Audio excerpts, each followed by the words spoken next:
Hey there, in this video you're going to be watching a rebroadcast of a Twitch stream I did during my Sunday editing. So on Sundays at 3 p.m. I edit in Capture One. I take the different photo shoots that I've worked on and I kind of open them up and I walk through the images. I do what I call the tweaks, the basic tweaks, color correction, adjustments, stuff like that. And I discuss a little bit my thought process on what I was doing when I was shooting it. So if you're interested in that kind of stuff and attending it in live, basically, follow me on Twitch, Daniel Norton Photographer. And without further ado, let's jump into it. We're looking at my screen. I'm in Capture One as always. I did upgrade to 21, but I have not tested any new features, so I can't really comment much on that, but I will eventually mess around with it. I've been so busy. I try not to do anything, try anything new when I'm actually working. Like I usually just do it when I'm kind of messing around. So this video is about mixing color. I did a video like this with an egg from my house, like when the pandemic first hit, and it did okay, but having a female model usually works better. So I decided to try it again with the female, so you can see what it would do to skin, because it's interesting, right? Essentially, what we're doing here is we're mixing three gels, RGB, and where they hit her all kind of together, it's neutral, right? They're kind of balancing each other out. And where they don't hit, where only one hits or whatever, you're going to get shadows. So what I've colored shadows. So what I did was I didn't put, you could put the lights really close together, but what I did was I kind of put them in the same general area, but I put them higher and lower. And you can see that back here, you can see the different shadows. So that's really what this is about. It's pretty fun. You could definitely use it. I mean, in the beginning, these are going to be me just kind of talking about it and kind of showing how to move the shadows around. And then in the end, we'll get some shots that are probably the better shots, but we'll just kind of start off with, you'll see that we'll start off with this. Now, again, you might say, well, there's yellow here, right? But that's a combo, right? That's a green and red, I guess. Although in the video, I can't remember which one to decide to. So, what you're going to get are these interesting mixes of color. But you can see her skin tone is actually pretty darn good, right? This is not terrible skin tone. But what I did not do, what I did it with the egg, is I didn't try to make it perfect. Not that there is a perfect here when you're really doing this. So that's what I'm doing in this one. So I got this first frame, which looks pretty good. And then I actually had her step in with a target, right? A color target. So what this is going to do is it's going to allow me to correct. And in fact, I did correct it. You can see over here when I clicked on it. I don't want to change it now because it's right. 4095 minus 2.9 is what it corrected to. Whereas we look at this one, where 3851 6.1, which I think I just did by hand. So essentially, we're clicking on the target, and then we can just put that on. You see, I copied it to all the other ones already. But what ends up happening is we get what is essentially a nicer skin tone. In theory, a cleaner one. There's the with the target, and there's without. You can see it's a little bit. I mean, I did a pretty good job by to be honest, eyeballing it. I did a pretty good job. You can see this one's a bit more got a bit more kind of like greeny, where this one's just like warm neutral. So if we want, we can obviously take this one, which is the one that's correct, and Command Shift C to copy the settings, and then we can go up here and just paste them. So we can make them all the same. Because when you make a choice like this, right, you kind of want to be consistent.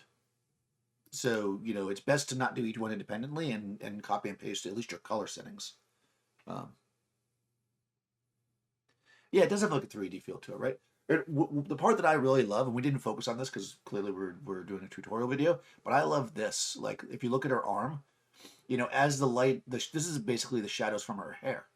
The light, you can actually see the light kind of hitting her hair, and like you see different colors in it, and like sparkling where they're kind of the different shadows are, and then as it comes through, it creates this really cool color. So I think I'm gonna mess with this in the future. And hang something that's got like, or maybe you guys could do it and tell me how it works out. Hang something like beads or something, and then shoot the three lights through it, so it will actually create, this kind of pattern of light. So maybe that's a video on it itself. But anyway, it's pretty cool. So obviously we don't need this one. So so before we do anything, for those who are new here, and for anybody else, the way that I edit these is I'm going to edit by removing the ones that I don't want to basically give to the client versus looking for the good ones. So the way that I do that is I'm going to select everything with Command A, and then I'm going to come up here. I'm going to hit the number 3, which is going to make everything 3 stars. This way I can then rate it. You know, I'm using my rating to separate them out. And then what I'm going to do is I'm going to come up to my search criteria and I'm going to say 3 stars or higher. So the goal here is, like, for instance, we've got this one, which I don't really want to keep. Like, I'm not going to give that to the client clearly. But what I'll do is I'll just hit a number 2 and it'll disappear. So it's in my search. If I were to go back here and say 2 stars or higher, you'll see it's still there. So I didn't delete it. I just kind of took it out of the search. I think that's a good way to do it. It's kind of how I do my, oops. You can also add extra search criteria if you want. There, I just did that by mistake, but so we got 3 stars or higher. So sometimes what I'll do is there is times where you'll do that. Like, for instance, if, let's say occasionally, especially if it's a portrait, like, well, I don't think I edited those here for you guys, but Marissa's family came up around the holidays and I photographed them. When they were there were certain ones that they really liked. They were like, oh, I really like this one. So what I had them do is I had them put a color mark on it. So let's say that, like, Marissa liked this one and her color was orange. She would do that. So then what I would do is I would say, I'd come over here, but let's say later on I marked it 2 stars. What I would do in a case like that is I would, I'd put additional criteria on it. And you could do any of the following, right? So rated 3 stars or greater, or you know, and then color tag orange. See, now it's back. Even though it's only 2 stars, it's there. So that way, maybe I didn't like it, but she did, so I want to make sure she gets it, right? So that's something you can do if you're, you know, if you're having the clients there and you want to do that. It's also a quick way just to see the ones they like. Because if you want to quickly send theirs, you can just search for the color tags. So, you know, that's one way to do it. I tend to try to not be in a rush and do the whole edit before I send anything. But if you need to send them right away, that's one way to do it with the color tags. What you don't want to do is let them, if you use my system, you don't want to let them rate them. Because sometimes people will do that. They'll be like, oh, I'll just hit it 5 stars. And I'm like, don't do that. Because when I see what I did when I started, I'll do that like subconsciously because that's how I always do it. I'll mark everything 3 stars and I will lose what they did. I mean, I guess you could undo it, but anyways. Does that make sense so far? Okay, we're still good, right? Yeah, we're not dropping any frames. All right, looks like we're good. Let's move on. Okay, so this one looks fine. We already did the color correction here, right? Oh, that's weird. Well, that's interesting. Oh, I know what happened. I moved the light. I moved it after I did it, which was kind of silly to do that. But so let's say that you did this and you were like, oh, well, maybe I didn't because the next one looks right. Weird. Let's say that you didn't do a color target. Well, the other way to do this, if you could see that it's clearly like too green, is I could come up here and I could make an adjustment up here, you know, very simply dragging some of that green out of there. That's pretty easy, right? And I like to do my color adjustments before I do anything else. So I want to make sure my color's right before I do anything else. So that looks right. Now I'm going to come down as usual, and I'm going to grab my levels on the brights and slide them over. And I'm going to grab my mids and bring them back a bit. And I'm going to bring my darks over a smidge too. And that basically gives me a baseline here. And again, as discussed last week, you can use curves for this as well if you like using the curves. I like levels. You know, I think they work really well for what I do. But if you are a curves person, it works pretty much the same. I'm going to say Shift Command C to copy those settings, which will copy everything, including the color, and I'll paste them on. Now, again, this one doesn't look right color-wise because for some reason that one was different. I have no idea why. So what I'm going to do here is I'm just going to go back to where I was, which was 2.9. I remember what it was. You can just copy the everything but the color, of course. Oh, that's interesting too. Look how blue her hand is. That's because obviously more blue light's hitting her hand. So we can see that her hand is quite blown out here. What I might be able to do, I mean, when I shot this, and you'll see this in the video, I literally say, oh, your hand is going to be blown out there, so move your hand. You'll see the next frame she moves it closer. But let's say that you really like this one. We might be able to recover some of that. Just now's where I might use the curves. You know, if I come up and I grab my curve, because you get that little bit more like tighter control there. It does affect everything, but you can see I'm bringing back detail there a little bit better. So that is one advantage to the curve. You still have to watch it though, because you can start getting weird fringing if you get, I don't know if fringing is the right term, but you can start getting weird like separation where colors meet. But there we go. We basically brought back almost all the detail there. And I could probably also come in and do a little highlight recovery if I really wanted to. And now we've got that back. So, you know, clearly you could do that if you wanted to. And that's where I would use curves. It's still too bright in my opinion, but at least it's back to where it should be. I wouldn't make it the same exposure as her face because that just wouldn't look right, you know.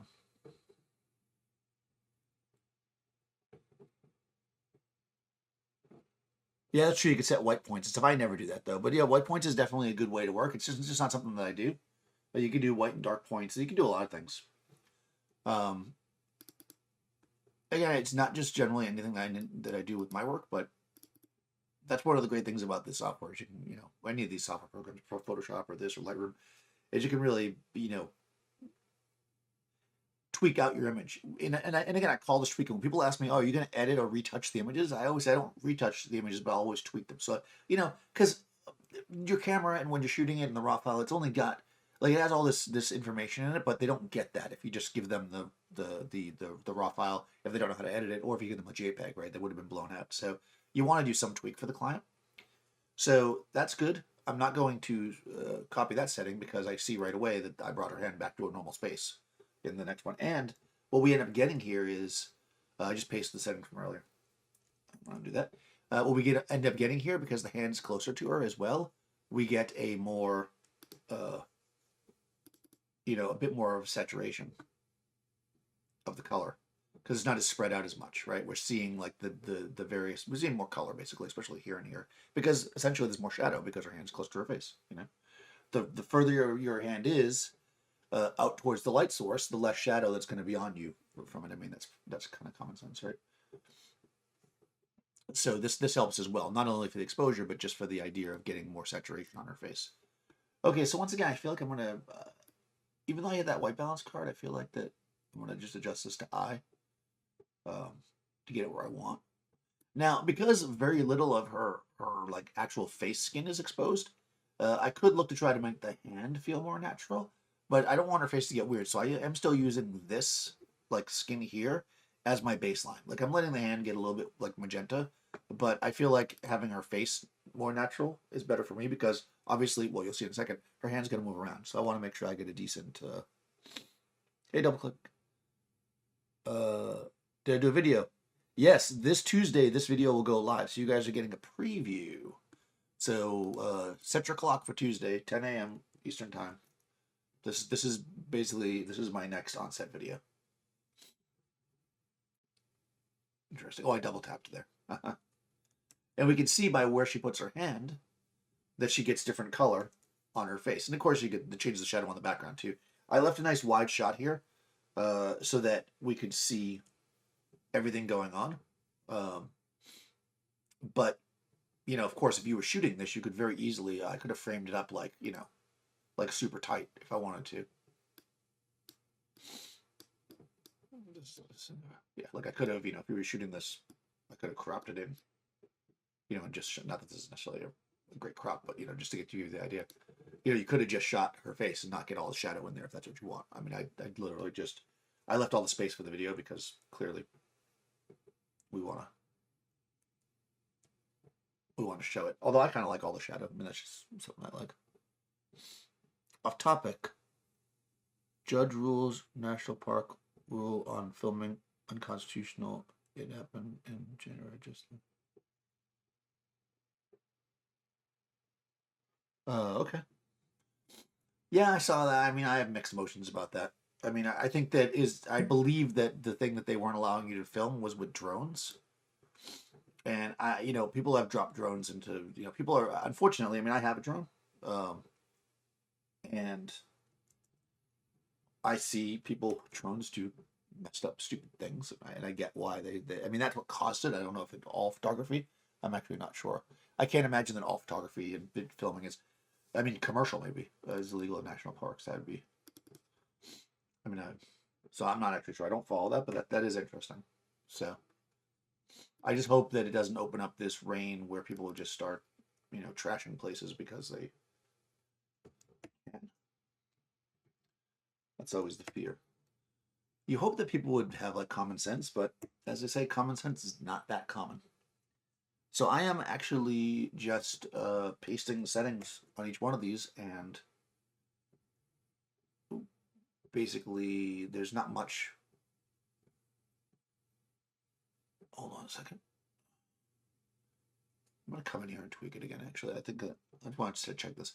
These are basically, oh, we got, I didn't close. I guess I forgot. Oh, that's the one thing here. It does not do not disturb. And now the way I do it, I guess I have to do that myself. Okay, so anyways, I'm just gonna tweak this a little bit, just because I think they're pretty clean right out of the camera, but I feel like maybe I want to give it a little bit of a. I wasn't giving it that highlight burst because the hand's a little bit hot, but I feel like I might just bring these up and do just a little bit so they're not so flat. I mean, this is pretty hard lighting, so I'm not overly worried about it being too flat, but you know, that looks pretty good. And actually, this has no adjustment to the color, which I think is actually fine. Just a straight up 5,000 Kelvin, and that actually looks pretty darn good. All right, so now let's go through these and bang this. So now I'm going to go through and apply these settings. So I think this is better. And you can actually see, I mean, considering that she's being lit, like there's no neutral light here. She's being lit by 3 colored gels, which you'll see in the video. And you can see that skin tone is pretty darn good. So the real trick here is just to make sure that you, you know, you aim them properly so you get it right neutral at some point on the body. You know, if they don't aim neutral, then you won't get like the finger shadows.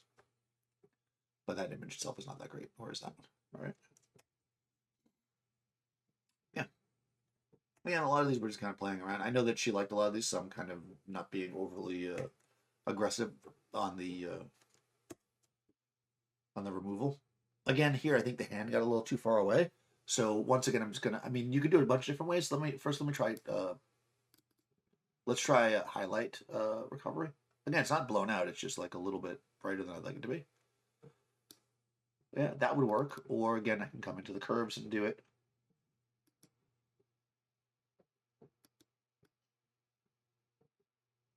So again, there's lots of different ways to do stuff in any of these software packages. So you know, however it works for you. Let me just see where her hand is in the next one. Yeah, she keeps there's a. Oh, that was double tap, so the strobe hadn't fully powered back up, so it's actually a little bit dark just by its nature. Ah, that's funny. There we go.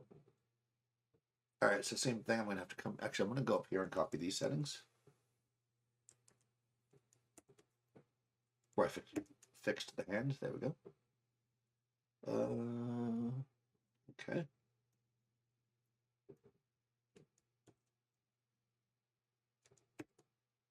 Cool.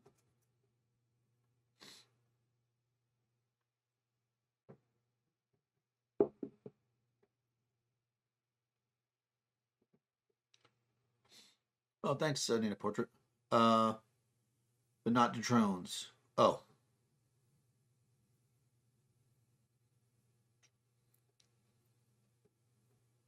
Oh, well, that's cool. Oh, I didn't know that. I don't know. I guess I don't follow that stuff. I probably should, but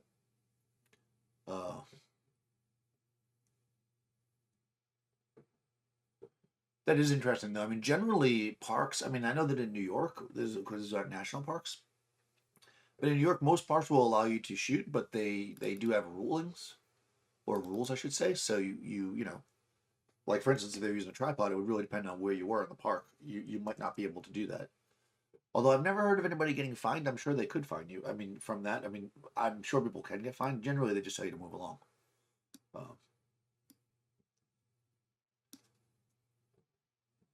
But yeah, I mean, national parks are a different kind of thing, I guess. Cool.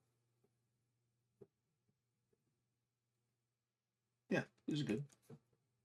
So I'm literally just pasting the same settings. Sometimes you're seeing 2 of these. Oh, also you're seeing 2 sometimes because I popped Photoshop. See, here we're getting a little more subtle, you know, because you're not seeing as much of the shadow. You're seeing it here, obviously. And again, you could do this with softer light, but the main thing here is that you want to you want the lights to blend. If I had done that, you probably wouldn't get these like nice shadows, and that's why I was using hard light. But you certainly could use a softer light. And you know, I often say this, right? Casting is key for anything. So, like, I knew that I wanted to do this, so I brought in Paulina, who looks really good under hard light. This is not something that you would do with just anybody, um, because you know you got to have the skin for it, really, and the shape of the face.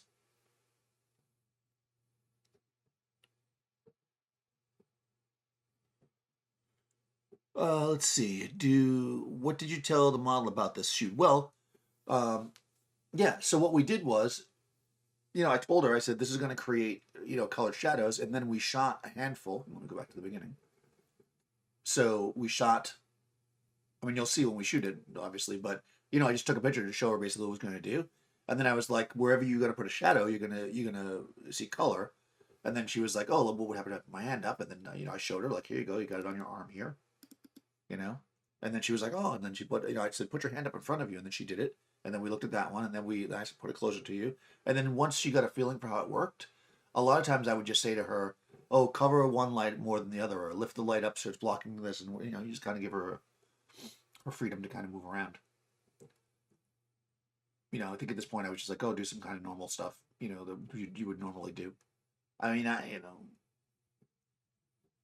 I don't really understand. When people say fashion pose, I don't really know what that means because I don't know. I won't get to that right now, but the idea that like these over the top poses are like fashion poses just doesn't make any sense to me. I mean, you pose to create shape and form. She was trying to create shadows on the wall, so that's what she was doing. So in that sense, it was working. But obviously, it's not for the clothes. The clothes aren't really anything. You know, they're basically just. I told her we're just a very basic outfit, so we wouldn't, you know, it wouldn't contrast. Now it is true you could use this for fashion, but to me, like if you're shooting fashion and you have somebody like you might see somebody do this, like put them in some big fancy gown and then do this, but like I guess my question would be, why are you doing that? It needs to make sense, you know. So if you are shooting fashion, and you want to use this technique because it could be cool for that.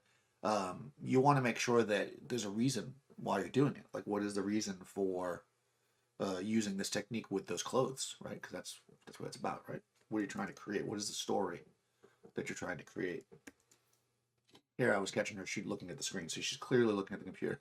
And I'm fast. There we go. And here I was trying to get to create a lot of shadows. We were going for like the rainbow. You can see here. We got like a full rainbow on the neck. So like you could really control this. Again, you know, we were kind of just playing around and experimenting, and I find that when you do this kind of stuff, that you will learn when you do it. I mean, obviously, I understood how this worked, but this is the first time I've ever done it like this with a person. So I mean, I knew it was going to work. Obviously, the first frame worked, but I, you know, I have to think about how I would actually use it in a shoot, and I love this. Like I love this like multi rainbow stuff. And as I was saying at the beginning, like we were having her use her hand because we were just kind of making it work. But like I think a cooler way to do this really might be to use some kind of a cookie or some kind of obstacle. You know, hang beads or have some scarves. Well, scarves might not work. You know, use something in between the light sources and her to create these shadows. I think would actually be a much more interesting way because if you're always forcing the subject to use their hands, that kind of limits what they can do. Oh, here for some reason they're right. I changed the light and then it like went really wild to a different color, which is kind of cool. It was like I moved it over a bit and it just like completely changed the color, which I thought was really interesting. Um, so then I went down and did another color balance target, which I can just copy those settings and paste them here. There we go. It's a little on the magenta side. Let's go down. And again, no matter what you do, whether it's a light meter or whether it's a color chart or whatever, you always want to use your best judgment on what looks good, especially when you're doing something like this. I mean, this is not ever going to be perfect color in my mind because you just can't achieve that, you know. So you want it to be the best color. That's kind of a weird stare look. You want it to be the best color that you can achieve in the way that you like it. Yeah, so here we're experimenting with the shape of the hand. Oh. Let's see. You can't just paste those settings clearly because the color is off. So I'm going to go back in and redo them. I mean, I could go back up and just copy the settings I want, but for this kind of thing, because it's such a minor change, I feel like I can just redo it. It's easier enough. Yeah. And personally, like right here, like I'm not going to go in and do the curves on this and this one, because this area of her hand, I don't mind being hot because it's actually creating that depth. So I'm not going to go in and do curves on that to correct that down like I did on the flat hand. Yeah, now I'm just applying those settings so that they all match. You know, here's where we were kind of coming into it, where we kind of figured out this is what we like. Australia, hey, welcome. Okay, sunny California. Did I use a Fresnel lens to get more direction to the light? Yeah, no, I ended up coming. This was actually shot with 3 Profoto A1s, so yes.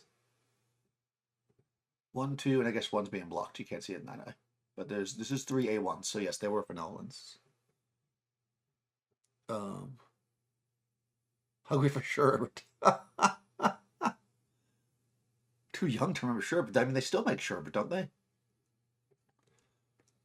Sherbet's the thing that they give you in between meals, right? To cleanse your palate.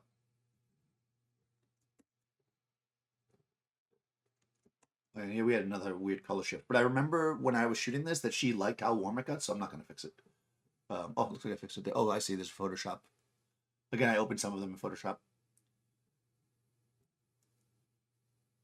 I was in TTL, and you know, you can't shoot an entire day at TTL and not have one get a little bit weird, so this is a dark one for you. Still kind of interesting. Paste those settings on there. I'm going to come up here and just grab my exposure and just see if it's worth. It's interesting because it's darker. It kind of has a grittier feel to it. Keep it. Why not? Oh, and there it is when I got a proper exposure again. It's funny, I like the dark one better. Her eyes are too far over in the other one for me. But this is the reaction that I get from models when I try to show them how a pose is supposed to be. Okay, I got that. That. And you can tell we're getting close to the end because I remember these. But this actually reminds me. I think it's God, what was the band? There was like an 80s like a heavy metal band that was a female band, and they used to wear like kind of weird makeup like this. I don't remember who they were. Like very colorful like that though. Yeah, Paulina is very, very, very, very photogenic, very nice.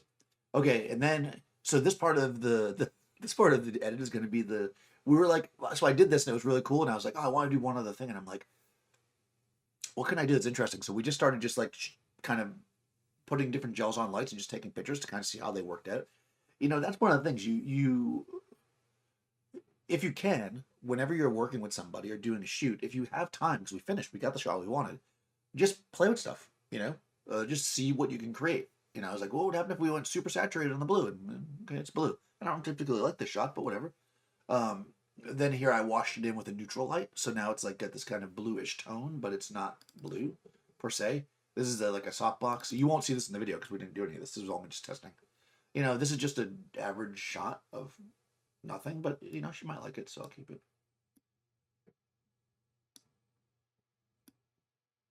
Yeah, I always say that when you're doing like anything weird like that, like we just did, you don't ever want to do that first, you know, unless that's what the shoot's about, because anything else you do is going to seem kind of boring. That's going to flatten it too much.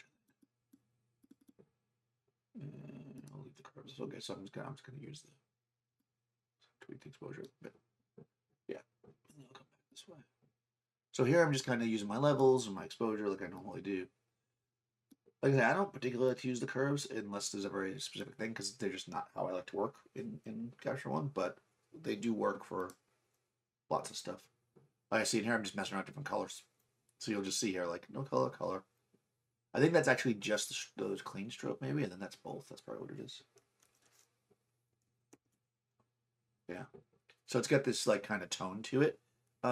It's a little bit, like, if you're going to do this, she's way too blue for me. So what I probably would do is come in here and going to white bounce off her eyeball. Yeah, that's actually pretty close to her skin tone. Now, I'm curious what this did to the entire image, if it just washed all the blue away. Yeah, so we get a bit of a blue shadow. Again, nothing we haven't seen before, so it didn't blow me away. But again, they're not terrible. I'm wondering if I like the bluish color better. Probably split the difference here. You know, again, there's no right or wrong, right? This is probably closer to her actual skin tone, but it's definitely. I'm gonna bring back. Oh, here we go. I'm gonna move it a little green away. See how we're getting kind of on the purple side now. And you like purple. Yeah, that's good. Okay. Okay, that one's a little bit hot. Because remember I raised the exposure, so obviously I must have made an adjustment. So I'm just, again, each one, I'm going to recopy the settings, and then I'm just going to make slight adjustments. Because I know that I was tweaking at this point, so everyone's not going to be exactly the same. So I'm going to have to come back up on some of them and change them. Some I like, some I don't. Don't love that one. Oh, here I switched to a hard light instead of a soft light. See, soft light, hard light, soft light, hard light, soft light, hard light. Oh, I could do this as well. Put them next to each other. Oh, nope, that's not right. I was like, hold on, those are both hard. Yeah. You know, soft light. You can see the shadow. Soft, right? Hard light. Hard. That was just softbox versus no softbox, essentially. I kind of like the hard light better. And again, once I'm working, generally with me, once I'm working with hard light, I almost never like to go back to soft because I do actually really like hard light. I find that it's got a certain feeling to it that I really like. I know that a lot of people don't like it. Here I was just adjusting my exposure, which I actually think I went too bright. So I'm just gonna, no, I don't want to drop it back. So I'm gonna grab my mids and bring those back. A lot of times something's dark or light, you don't necessarily want to immediately go to your exposure, even though that might be the most obvious thing. Oh, I was, well, I think at that point I was thinking, oh, I'm not getting any daylight in here, so I just started from scratch by shooting a black frame. This is actually kind of interesting to me. It's weird to have so much blue. I'm curious what will happen if we just correct out all the blue.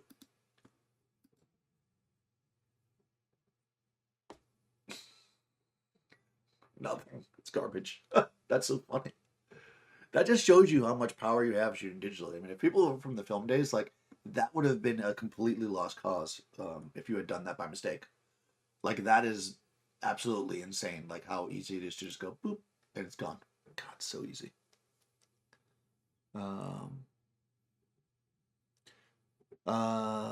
Yeah. Did TTL compensate? It sure did, yeah. 60s, yeah. I kind of like the blue. Huh. You know what? I'm going to split the difference.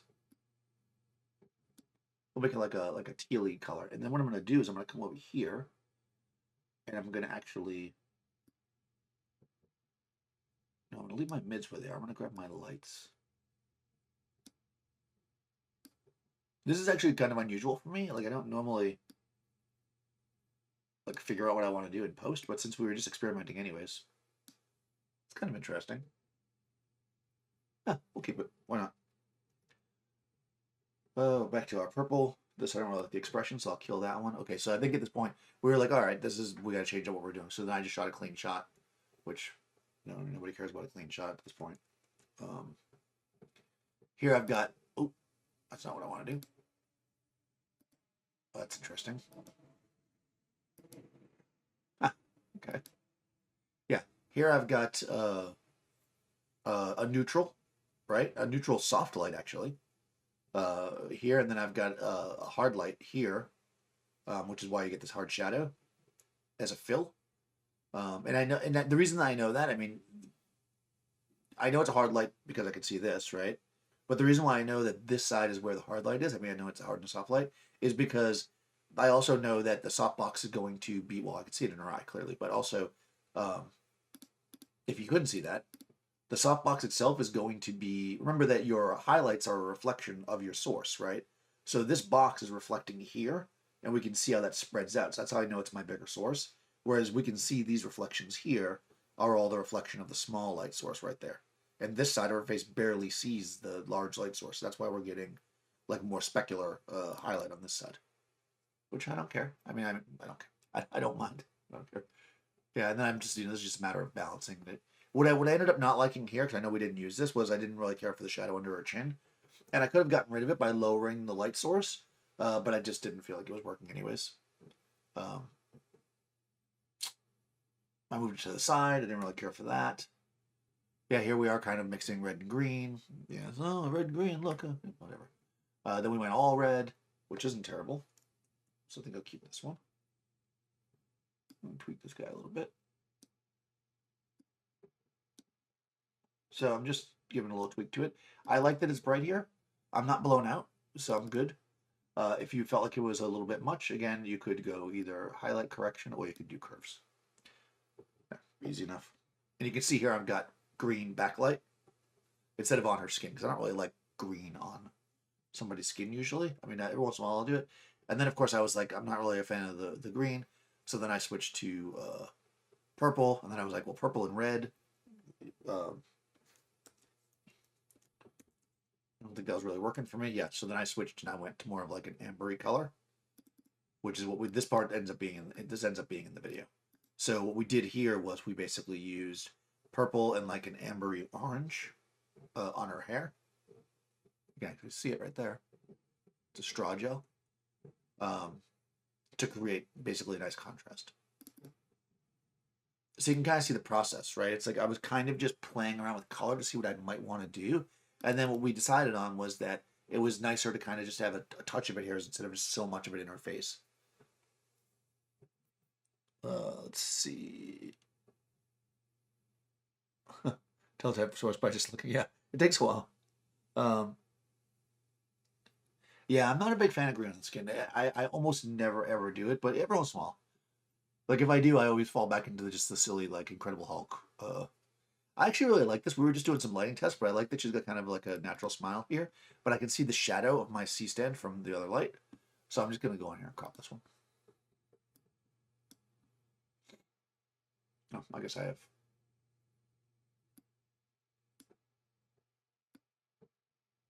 Oh, yeah, I have it set to 4x5 for some reason. I said, okay. I was like, why did I crop that one? I'm just going to crop out what I need to crop out. Well, actually, that worked. To be honest, that was actually a good crop. Okay, there we go. Crop that one. Sometimes you get junk in the background. Yeah, and then here she is. I don't think these really need anything. I'm just kind of looking at them. They seem fine. Although I always say that, and then if I come back, let me just kind of do a quick look at one. All right, let's go by this one. All right, I mean, the highlight's a bit hot here. Let me come in, and I'm going to bring my highlights up a bit. And then it's definitely going to be hot. Remember my mids down to kind of balance it. My darks over as usual. And then again, I'm just going to grab my... I'll do it both ways to show you guys. So you can do the highlight compensation, which I think works totally fine in this case. In most cases, I think it will. If you need to be a little bit more exacting, you could come down to your curves. You guys can see that, right? And what you want to do is make one in the middle. And then you're going to make one up in the lights, because that's where you're going to make your adjustment. And you can actually slide it once you've done it too. So you get up here, and then you're going to kind of drag it over, you know, to the darker side. We'll drag it over so that the whole thing drops this way. Okay, that's going to get a little too gray though. And that's basically the same thing. And again, you could drag it, and wherever you drag it is going to obviously affect the image. So I can come further this way. And yeah, and if you were doing like some hardcore retouching, you could also, of course, paint in areas that you just want to do that to. I don't usually do that in Capture One though, because again, this is my initial tweak. I would only do that if somebody was hiring me to like retouch beauty, which is just not something I ever get hired to do, so it's not something I do that much. This is a little bit weird here. There's like a weird shadow that's looking like a bruise on her arm. I don't think it's a bruise because I didn't see it before. So what I'm going to do here is I'm going to actually take that out. It's not something I normally would do, but I think it just looks weird. So the way I'm going to do that is I'm going to come over my layer. Actually, I don't even have to do that. I'm just going to grab my healing mask. And I'm just going to kind of paint over that. That should probably be fine. Yeah, there we go. Fixed. Easy as that. Is that something that's just on her arm? No, I just didn't see it. But yeah, it's just the way the hair was throwing a shadow. It was just weird. You know, I don't want to look like she has a big bruise on her arm when she doesn't. So that I would do. Again, you could do it later in Photoshop, but I don't. There's no image. There's no reason to open that image in Photoshop to do that, in my mind. Okay, so I want this. Oh, but I don't want the. Hold on. So I like this, but I don't want that layer obviously to be copied. So there's a few different ways you could do it. You could go over and go image, or I should say adjustments. Say copy adjustments. Sorry, copy and apply adjustments rather, and then it will show you all the different adjustments you've made, and you can select. So I'll just deselect layers. Well, I can do the layer and just not that. Instead, say apply, right? And then I can come down here, and then when I paste it, it should not put that layer on. There we go. The other way to do it is if you went up here like this, you could just simply turn this layer off, and then hit the command keys for copying, because it won't copy the layer if it's not there. So we can see there's no layer, so that's what we want. Go to the next one. Because obviously if we put that layer there, we're going to end up with a weird healing in a different spot, because we're not on a tripod, right? If you're on a tripod and you're shooting something that's not moving, then a lot of times you can do or if it was, let's say, something in the background, you could do your healing or whatever, and then you could just copy and paste it onto each image, and it would just apply. But if it's on a person, I mean, she's moving, so it's never going to be exactly the same. So I'm just pasting these same settings. I think they look pretty good as is. I'm not going to go too crazy on these, unless I feel like I need to. Here she turned to the side, and she's getting more hard light on her. So this is actually, yeah, it's close to being blown out here. I'm not a huge fan of this image, but if you did like it and then that was killing you, again, you could just grab your highlight recovery a tiny bit and see if you can bring it back a touch. Yeah, not terrible. And of course, you could also, here, I'll show you how to do it. If you were going to do, let's say you wanted to go further than that, because I really can't without messing up the whole image, you could come over here to your layers, and you could hit a new empty adjustment layer, right? I'm just putting it on this layer, because then what I'll do is I'll take my layer and I will paint in this area, roughly. I'm just doing it really quickly, so it's not going to be perfect. So I'll paint that in. Now if I'm on this layer and I make an adjustment, it's auto masking, so it's doing its little dealio. What I'm going to do is, since I'm just on this layer, you see that none of the adjustments are on this layer. I can just I'll just grab the exposure so you can see, and I can just adjust that area. I probably should not have had auto mask on, and I should have had a softer brush, because that's going to look terrible. But I'll just show you what it look like. I can just fix that a little bit. That's not too bad. Yeah, that's fine. I don't think it's terrible, actually. Yeah, I kind of fixed it. Nice. It wasn't terrible. It was only a little bit terrible. A4 and A6. Oh, that was a long time ago. It should be 1984 and 1986. All right, so we got that. And then we're going to paste. Again, we're going to continue. Oh, see what I did there? I copied the whole thing, and I put that adjustment layer on there, which I do not want, because that layer has a weirdness that we don't want. So again, I can come up here, and I'm going to do the same thing. This time I'm just going to collect two of them. And I'm going to say image, copy and apply adjustments, and I'm going to unclick that layer. Where are you? Boop. Apply. And now this bad boy is applied without that layer. And then, of course, when I paste it again, it won't apply the adjustment layer, because I've only copied everything that's not the adjustment layer. Wow, that's saturated, huh? Well, that one really super saturated. Boom. Oh, because it's a Photoshop image, that's why. It's not a raw image, so I really don't want to be messing with that. I want to leave that the way it is. Okay. Again, I had opened some of these in Photoshop before, because I needed to make a thumbnail for the video that's coming out on Tuesday. So if you're coming in just now, this video will be on Adorama TV on YouTube Tuesday at 10. So you'll be able to see how we did this, besides what I'm explaining now. It's very much clearer when you're watching the video. Get a cup of coffee. It's a little bit long, but I think it's a fun one. Okay.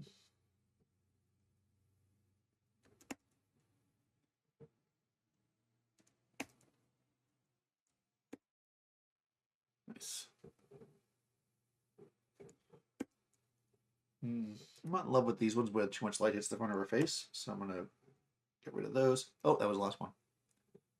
So, you know, here I like, because the light's not, I mean, you get it a bit. I mean, you can see the shadow here, right? This shadow here is because there's a hard light on the side over here, clearly. And so are these shadows. These don't bother me, of course, they're the hair. If that bothered you, you could, I wouldn't get rid of the whole thing because I think it would look unnatural, but you probably could, let's see. Let's mess around a little bit since we were flying today. Let me grab this guy. We could probably take this heal tool. Well, yeah, let's start by getting rid of the whole thing. Because I think that's going to look weird, but let's just try. Well, certainly it's going to look weird if it pulls it from that area. Okay, it's got to take it from where it needs to take it from. Yeah, because what's going to happen here, you can already see this is not going to work because, I mean, forget about the color not being perfect or whatever. You can see that, like, up here is dark, right? So it's like you'd have to do the whole eye. Like, it doesn't make sense for there to be no shadow. So what we're going to do instead is we're going to look at this and say, what's distracting? And to me, I think it's just the fact that this here has a little bump on it. So I'm going to actually just see if I can just remove that bump and see if that'll work better for me. And I have a feeling that it will, if I can find the right spot. Again, this is something I probably will be more likely to do in Photoshop, but we'll try it here. That's not terrible. Just a tiny bit more. Oh.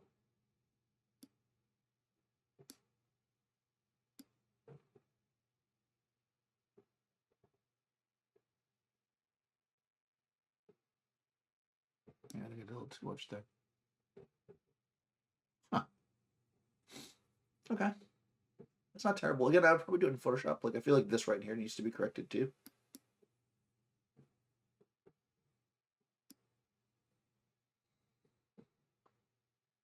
And the way I would actually do it in Photoshop is, you know what? I'm going to do it in Photoshop. That's my plan. I'll show you how I do it in Photoshop because I feel like this is something that that I might actually do. So what you're going to do is I'm going to capture one here. I'm going to right click on this bad boy and I'm going to say edit with Photoshop. And I always edit it as a PSD, full size. Hit that. Let's go ahead and see if we can tweak that down a little bit so it's a little bit less in your face. In your face. Yeah, it's the shadow of her eyelashes, exactly. Well, it's the shadow of the, like the, yeah, basically her eyelashes. And like her eye, basically. Okay, so I'm in Photoshop. That opened fast. And what I'm going to do, I'm going to duplicate the layer, of course. Always duplicate your layer. And I'm going to come in. Again, I'm not a Photoshop master, but I'll show you what I would do. So I want to do that, right? So let's just look at a couple different tools, like how you might do this. We could, again, use the healing tool, right? I don't think I would use the spot healing tool because I don't think that'll work, but let's just try it. You know, simplest tool first is always the goal here. Oh, that's interesting. You could click it a few times and see if it kind of like eventually heals itself. Nah, didn't work. Didn't think so, right? What we want to do is select this area and get rid of it. So I'm going to actually, let's try the regular healing brush. So here you have to select an area where you're going to pull the color from, which I think is generally a better option when you're doing this kind of stuff. I still think healing's not going to work though because it's too dark, but it might. Oh no, that's not terrible. And what you want to do is do it in little bits so that it kind of blends together. Oh, okay. So what's happening here, by the way, I screwed that up. Told you I'm not a Photoshop expert. So when you're going in two different directions, let me start over. So I'm going to select my point. And I can see two things here. Number one, the light comes up this way, and I see this weird line. That bump's going to look weird to me too. So I'm going to start right here. And I'm going to actually, oops. And I'm going to actually select my point by hitting Option. And then I'm going to kind of work my way up. So I'm kind of creating my line. Right? And you can see that it's pulling from that spot, right? Now I want to come from the other direction, so it blends. But if I just do it here, you can see where it's pulling from. Well, you can't see my finger. you can see the little X, that's where it's pulling from. I don't want to pull from there. That doesn't make any sense. So let me not do that. And instead I'm going to select a new spot up here. And again, I think this is the power of the spot of this healing tool instead of the spot healer, is that you get to choose where you're pulling it from. Now, the only downside to a healing brush is that what you're going to get is like very soft blend, right? It's not going to look perfect. But again, it depends on how close you want to get with this thing. But ultimately, what we want to do is blend this thing together so that it kind of, she still has a shadow there, so it still makes sense. But that's not terrible, actually, now that I'm down here. So that's, you know, that's one way to do it. It's not terrible. Again, it depends on how big you're going to print it and how big they're going to show it. That kind of, if we look at it in a reasonable size,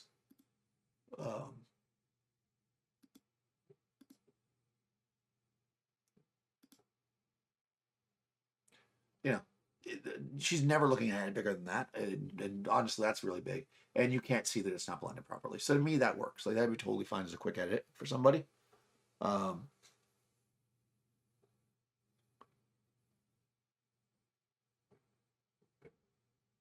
No, I agree. Yeah, I think that Photoshop is just, and I would love to do everything Capture One, but I feel like there's just, I mean, partially just because this is just what I'm used to using. So that actually worked. Like, I would not be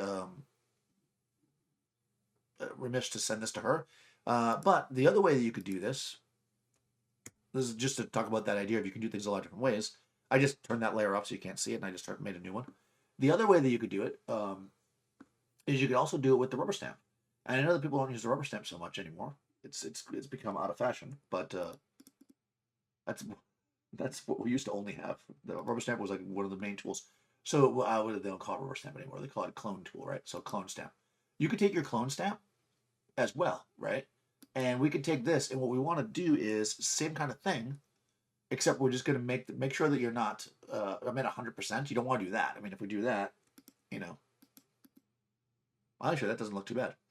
I take it back. You could probably do that. It depends on. Generally, you don't want to put it 100%. You want to put a little bit less than that, so it kind of blends in. Yeah, see there. Let's see how that didn't look good. So now that we've got the basic hump gone, what I probably would do here is lower it down to, like, I don't know, 13%. And then we're just going to kind of finesse it. Like, I'm just kind of moving. Remember, it's following where it's coming from. So I'm just kind of blending it together, almost like you'd blend makeup together. And this is actually how I oftentimes fix bad makeup. If you have a makeup artist kind of screw with makeup, this is how I would fix it. It was with a clone stamp. You see I'm getting a little too purple there because I'm taking too much from one spot. So we don't want to do that, right? So we want to blend it in. And a lot of times it'll be a combination of both of these tools is what will work best. You know, maybe you'll actually use the clone stamp a bit and then use the rubber stamp as well. No, I mean the clone, yeah, the healing brush. And you'll mix them together to create what might ultimately be the best option. Yeah, that doesn't look too bad. It's always important to turn your head sideways when you're doing this. Okay, cock your head. All right, so, you know, there you go. You get two options, right? You got that, which is with the thing. You got, oh, you got this. So you got, let's see, that's where it started, right? And then we've got healing brush, and then we've got clone stamp, which I actually like better. I like the clone stamp the best. That's probably how I do it, because I was able to create that circle still, right? And again, this is just a tweak. If I was fully going to retouch it, I might come in here and make this a little different, but I actually think that's the better option. Oh, what's cool, we can actually do this too. We can actually blend it together, right? We could fill it and just do this one like 50% or something. So we get a little bit of that blend coming in. That 41%. And we can actually bring this one down too a little bit to bring back some of our initial darkness if we want, right? And actually, you know what's funny is I usually do this when it's smaller. You can see I have it smaller right now. I'm going to come back and look at it bigger, but my initial impression is smaller because that's usually how people are looking at stuff. So sometimes when you're looking at it too close, like your eye just loses sight of what it really is. Yeah, so you can blend it together, and that actually looks much more natural. And yeah, so I actually like the blend. And we'll just save it. And there we go. Layers. Yeah, you gotta do a little cock of the neck. It's important. All right. Yeah, and there you go. So I mean, you could definitely come in. Of course, there it is in Capture One, right? We see the adjustment there.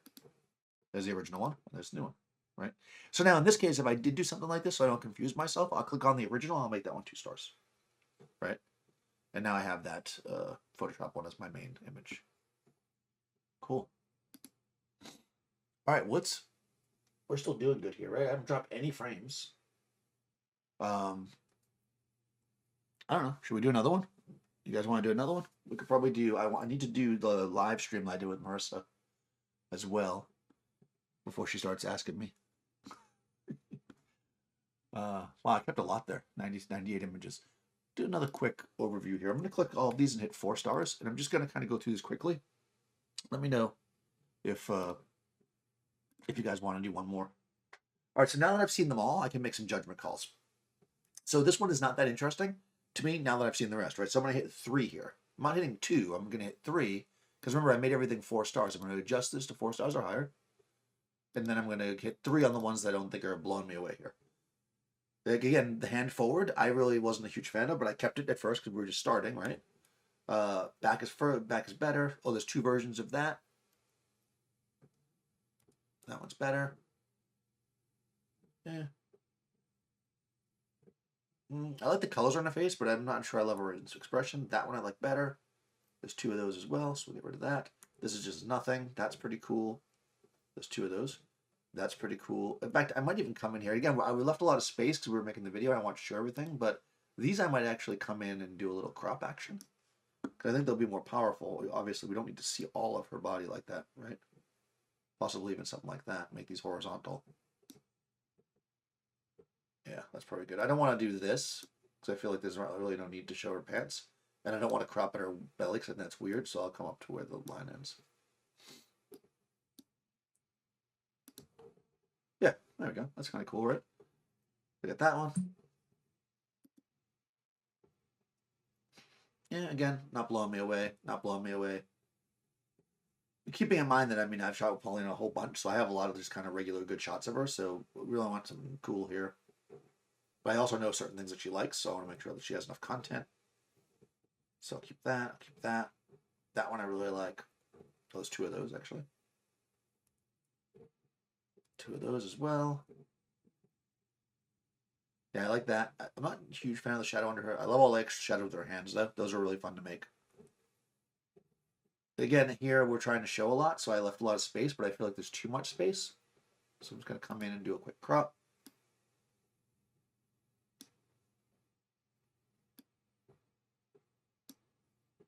Here I'm going to leave her pants because I think it works with the composition.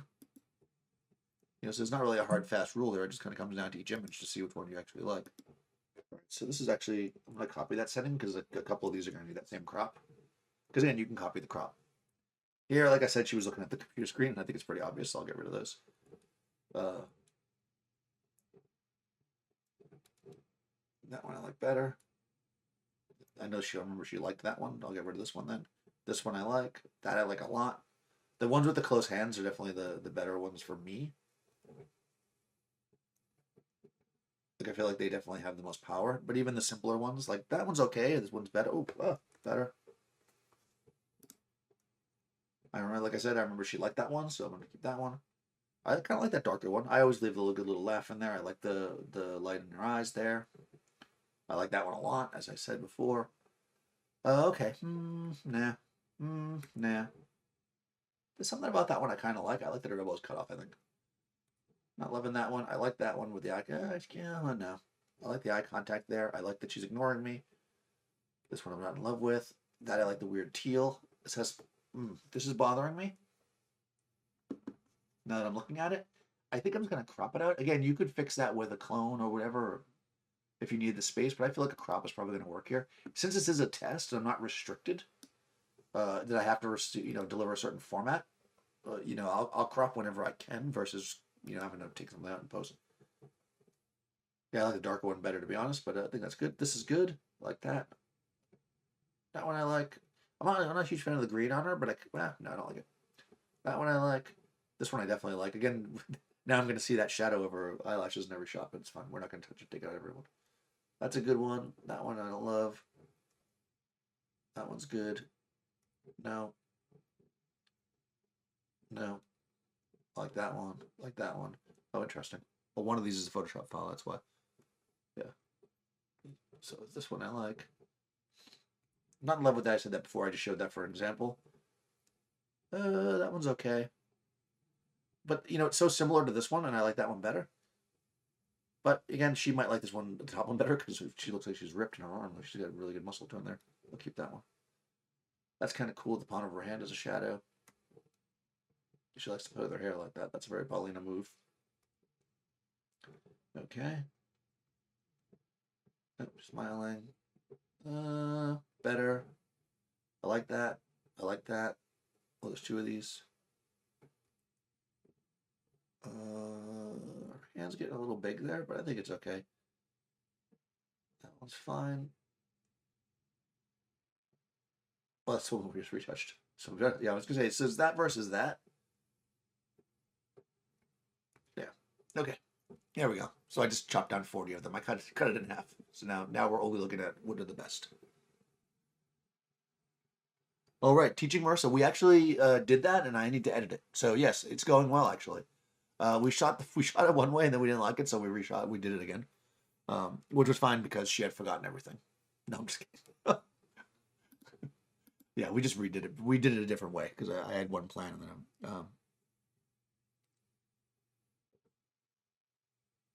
and then I am doing well. Thank you. All right, so we got this. Let's open up a new session. We got time. Open recent. Let's see. Look, Marissa Lawrence photo. Oh, I guess I haven't opened it recently. Let's close that. All right, so let's quick Photoshop as well. This is my messy desktop because I wasn't planning on doing this, but over here my G-Raid. By the way, I think I talked about this last time. I'm using this G-Raid now, Thunderbolt G-Raid. Oh my god, so fast. Oh, I didn't check yet. These we might edit or might not because they're nudes. But I won't edit it until I know whether or not you can do that on Twitch. And I need to put a warning on it. But here, intro to Flash, I have not edited yet. So let's open these bad boys up. Let's see. How are we doing drop frame? Oh, we're doing good drop frame ones. We are cranking. Huh. It's so funny how it works now. Ah, here we go. All right, so this was from the intro to Flash live stream that we did 2 weeks ago. By the way, not only do I have a video coming out this week, I'm also going live. But I forget what the subject is, but I will post about it. So if you follow me, you'll know. So this was intro to Flash. This was basically just some very basic stuff talking about using Flash. So whoever watched that can probably tell me what was going on because I never know what's going on when we do the live streams. It's always all over the place. People ask me questions. So this is Marissa. I'm going to, again, select everything. I'm going to hit 3 stars as our baseline. And I'm going to go over here. Oh, no, over here rather. And I'm going to hit 3 stars or higher for my search. So again, once again, if you're just joining, like for instance, this black one, we don't want to keep this frame. So I'm going to hit 2 next to it and it will disappear. Right? That way it doesn't actually delete it, but it just makes it less stars. So I can always go back to it. Not that I'd want to go back to a black frame. Big Sur is making me go a new iMac. Yeah.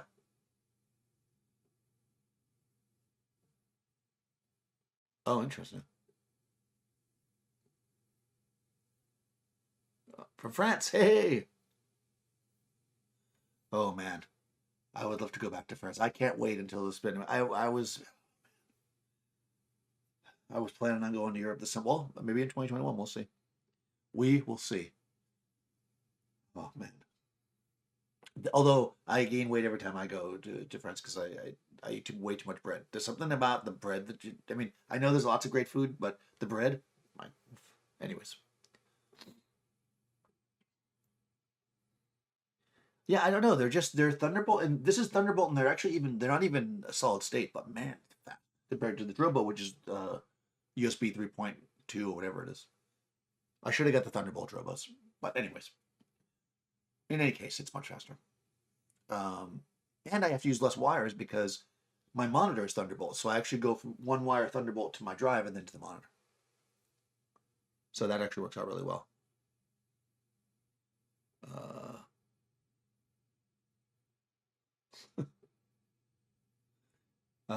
Let's see. Turns out, okay, yeah.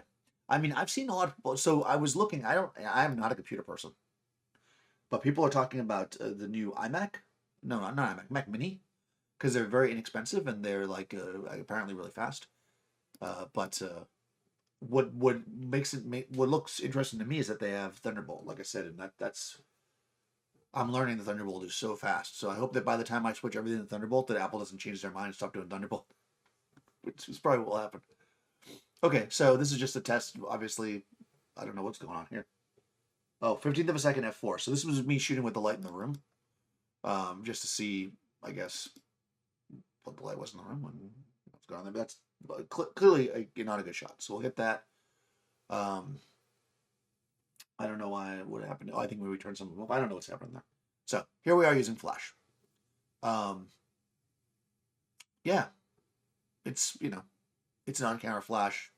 It looks terrible, as you would imagine, though it is sharp. So, I mean, if you like that kind of thing, there you go. But well, I don't think she does. Now here, I think I made an adjustment because I thought it was too bright. But this is why I edit on do my final tweaks on this computer and not on my laptop screen, because I can never.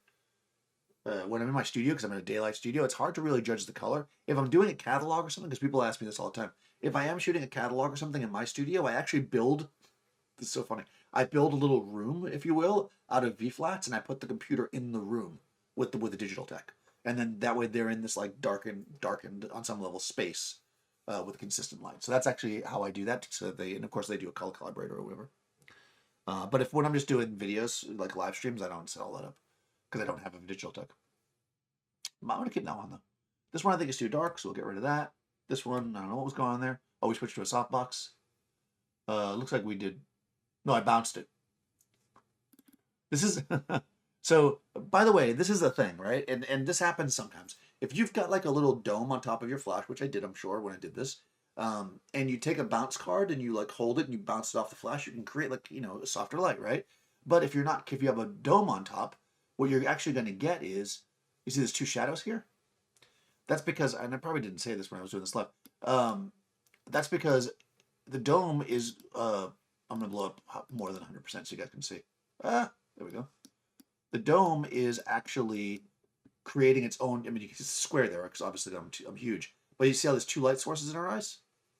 One of them is the flash. Even though I'm bouncing the flash, the light's coming out of the side of it, so it's still creating another source. So you're getting this like double flash effect, which is not terrible, but you definitely need to be aware of it if you don't want that feel. Yeah. See here, I fixed it. Oh, so clearly I did do that. You can still see it's closer, but I got it, so it didn't really. I turned it so it wasn't so much of an issue. Again, not the best shot in the world. These are just me testing the flash. Oh, this isn't terrible though. Okay, so let's start with I think I'll keep this one. So let's start with this guy. I'm gonna just let's use curves now. Since I did it always. So if I'm gonna use curves, the way that I normally do it, and again, this is not something I use all the time. So, oh, I lost my mouse. There it is. I'm gonna come down here, and I'll just do the Luma curves. That way, it doesn't mess with the color. You can do actually. Let's start with RGB. So I generally just put one spot dead center to kind of give me a mid, right? And then I mean the most basic way to do it in my experience is to go like this here and then here as well, and then you create what's called like an S curve, right, to create contrast. That's typically what we're doing, right? If I raise this one, it brings the lights up, right? Like I normally do, right? And then if I take this one and I lower it, it brings my blacks down. So here I am adding contrast. And then I can actually move the middle one back and forth to kind of shift, I don't want to say the exposure, but the general bias.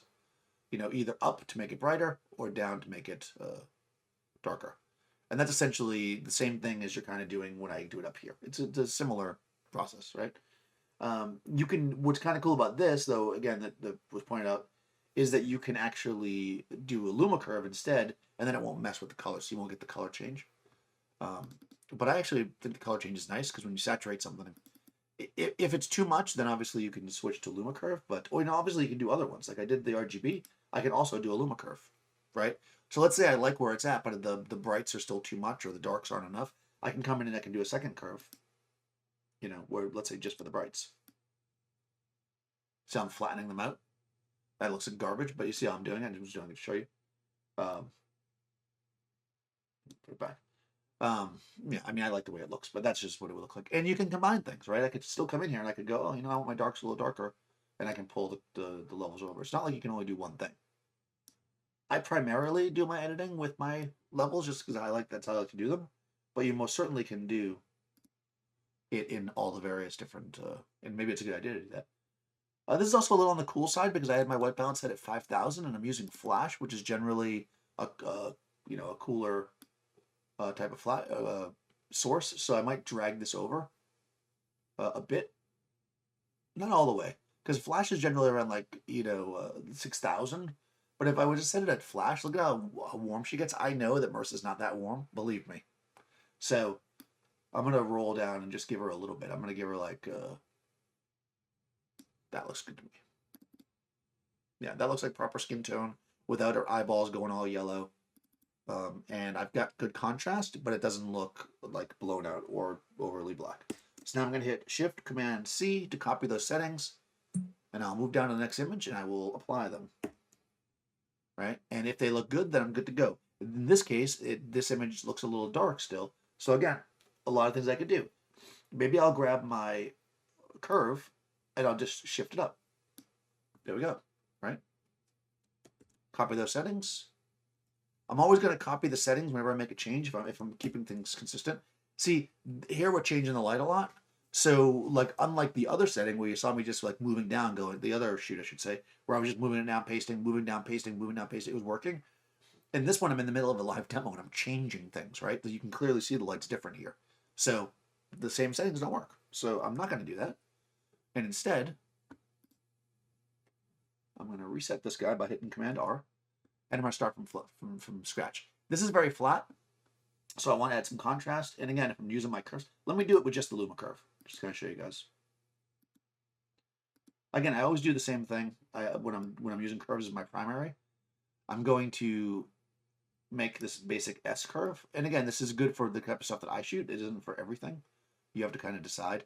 You see how when I'm doing it, it's adding the contrast, but the thing stays like very kind of cool and neutral. Like we're not getting that pumped up saturation.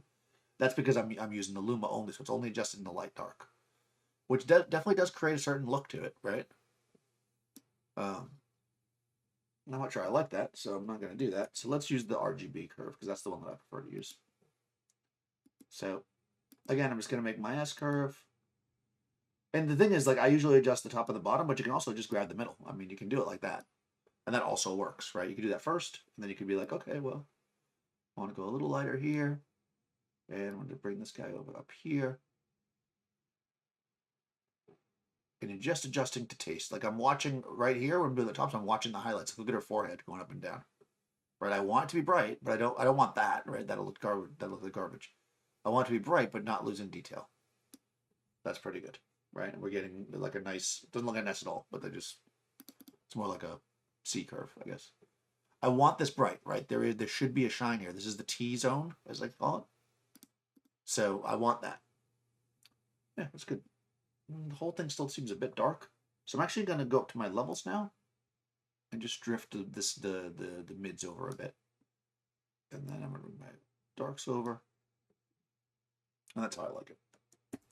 Copy those settings. Move on to the next image. Okay, that looks a bit bright. So I'm going to come back over here, grab my mid. Copy. Move down to the next one. Again, I'm changing these each time. I don't know what happened there. Some kind of garbage, so get rid of that one. There we go. That's better. I'm pretty sure that somebody probably said the Mercer screwed that up. All right. That's good. I'm going to bring my darks over. Again, I'm just doing these minor tweaks, right? I'm just kind of, I've got my baseline, right? And now I'm just kind of bringing in these. I give it a little bit less exposure, and then I tweak my levels just a smidge.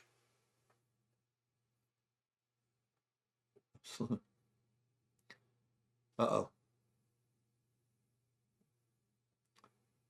All right, so that's good. Next, oh, looks like I changed it again. So again, once again, these settings are not going to work. This is what you want to avoid when you're normally doing a photo shoot for a client. What you don't want to do is have every image be so different that you have to go into each one independently. Like you really want to be in a position where the images, if you need to do anything to them, they should just be a consistent tweak. But clearly that's not something you can do when you're doing a live demo and changing the light around. So we're going to see that in this, that I'm going to end up going into each one and making. Well, now we're getting a bit more consistent. That was 3 that I was able to post. That's pretty good. Yeah. Okay. Because here my key light was staying the same. I must put it on a stand. And then I just started messing with this is garbage. Again, just showing something. I don't know what this is about. She's pointing at. All right. Here it looks like our highlights are a bit blown. So let's see if we can bring that back in a way that's savable. So first thing I'll do is I'll grab my highlight. Okay. No, well, that's not bad. Now you can see by hitting her with the hard light from the back, you see all the texture in her skin. This is not necessarily the ideal situation. Wow, 100% highlight recovery. So I'm going to grab my darks, bring them over. You know, we want this thing to feel contrasty. I think ultimately, I mean, I know I changed this one, so. Yeah, I mean, if I was going to try to keep this, it'd be somewhere in this range. I think, though, that it is just not very good. So, garbage. Garbage. All right, we're back to the... That wasn't working, clearly. I don't know what I did there. I was like, let me try something. And I came back. I'm like, nah, let's just do this. Okay, so that's pretty perfect. I mean, I haven't done it in this one, but let's grab this guy. I'm going to grab the lights over. I know I said I was going to use curves every time, but I feel like the levels... I'm just faster with the levels. Yeah, like that. This is like a kind of your classic soft beauty light. I don't know what I was using here. Was anybody at this one that they remember what I was using? This was like 2 weeks ago. Looks like a softbox. Yeah, it looks like a square softbox, or rectangle, I should say. That's probably with a reflector fill. And here I moved it off to the side. That's underneath. And back to a decent position.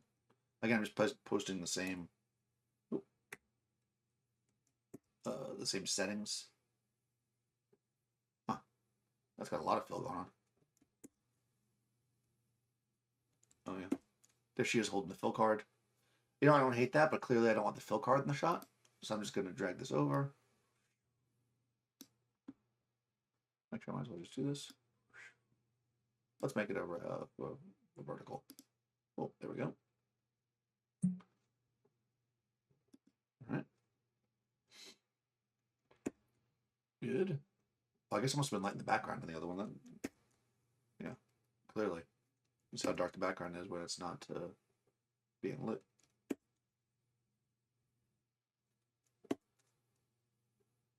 She's like, I mentioned there might be snacks next to the computer, so she was like looking over there.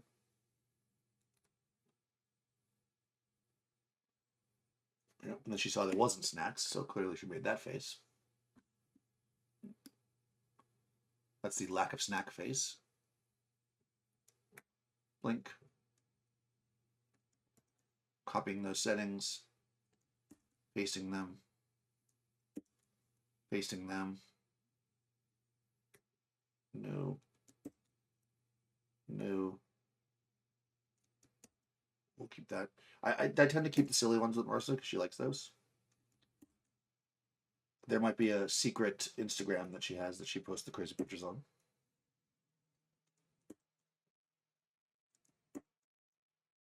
I'm just now we're in a groove, right? I'm basically pasting the same settings because all we're doing is adjusting our balance a bit. I think I'm adding reflectors and kind of just slightly tweaking. So you can see that the same settings. What? Oops, nope, is that wrong? Ah. See, I was trying to be good now. So, what? Okay.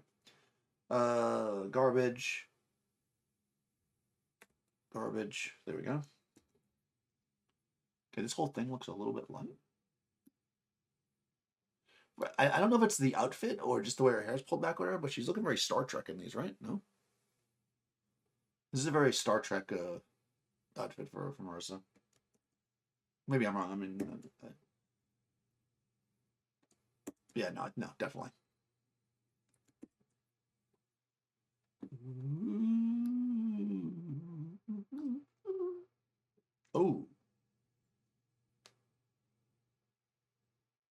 to putting some color on the background. Oh yeah, I remember this when I shot this. Actually, I said that. I'm like, oh, I actually kind of like that, even though it's dark. Because I think I threw it in TTL, and then of course when you throw it in TTL and you blast the background with light, it's going to make a silhouette. That's just the nature of the beast. But then I was like, well, I don't mind that, so let's just tweak it a little bit. I think I just came in each one of these. I'm just kind of adjusting a tiny bit, adjusting the background power, adjusting the foreground power. To be honest, I'm actually going to come in here. I like this, but I think I'm going to pull my highlights over a bit more than I had them. Yeah, see, I just want to add that. I want that highlight pop. So I'm going to do that. I'm going to do it to all these. I'm going to roll them back. Because I wanted to have that same feeling like the other one. Yeah, let's pull this over.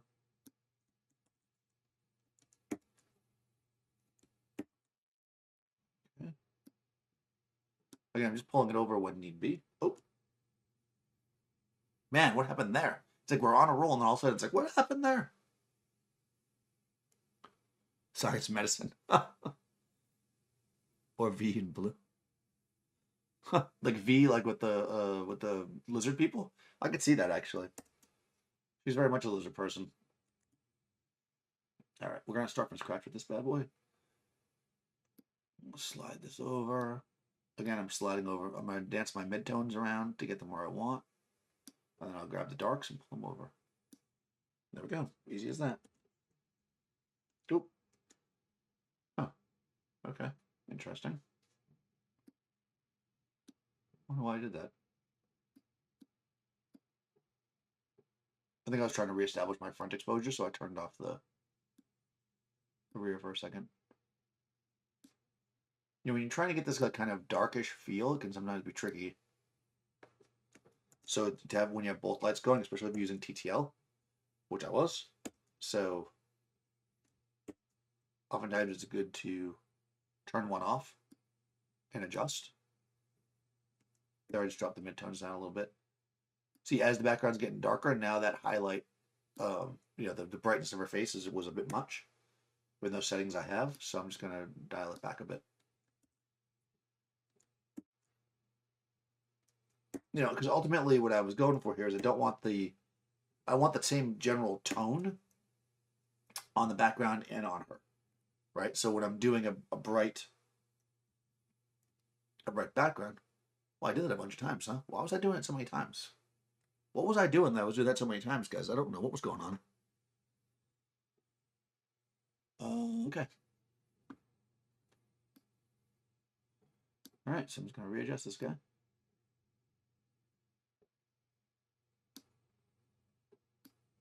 It looks like I just kept resetting it. I wonder why. There must have been a reason. I'll have to go back and watch the video. Here, I think I actually overexposed it a bit. I'm going to go here. All right, I'm not going to copy that one because I know the next one is a silhouette, and then I come into this other darkened. Oh, I see. I think I was just going for a more airy, open look with the third light, which I don't know if that really worked very well, to be honest with you. Looks like I overexposed it. Now I think there's just too much going on.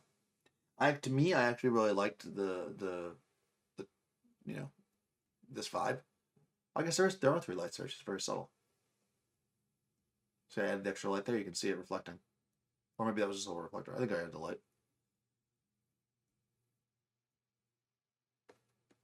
Yeah. Nice. Okay, so this whole thing's a bit dark. So again, I'm just gonna come over here. I'm gonna drag my lights over to where I want them. I'm gonna dance my midtones around a bit. And I'm going to bring my darks in. Then I'm gonna grab my exposure and slide it up a bit. Yeah, that looks good. That. Oh, no, terrible. Better. But now it's too bright because again, different angle. Drop it down. God, I don't know what happened there. Oh, well, I'm definitely brighter than she is. Like that. Yeah. There's a shot of me, Marissa's laughing. Shot of me, Marissa's laughing. This is what I have to live through. This is what I go through. How would you like it if a picture gets taken of you and then, you know, this? Okay, so. In any case, there she is. We're down a tiny bit. Oh, is that the last frame? Was that literally the last one? No, it can't be. Yeah, it was. I guess I was over it. Once she laughed at me, I was like, nope, that's it. We're done. All right, that wasn't bad. We cranked through those. We're cranking today, guys.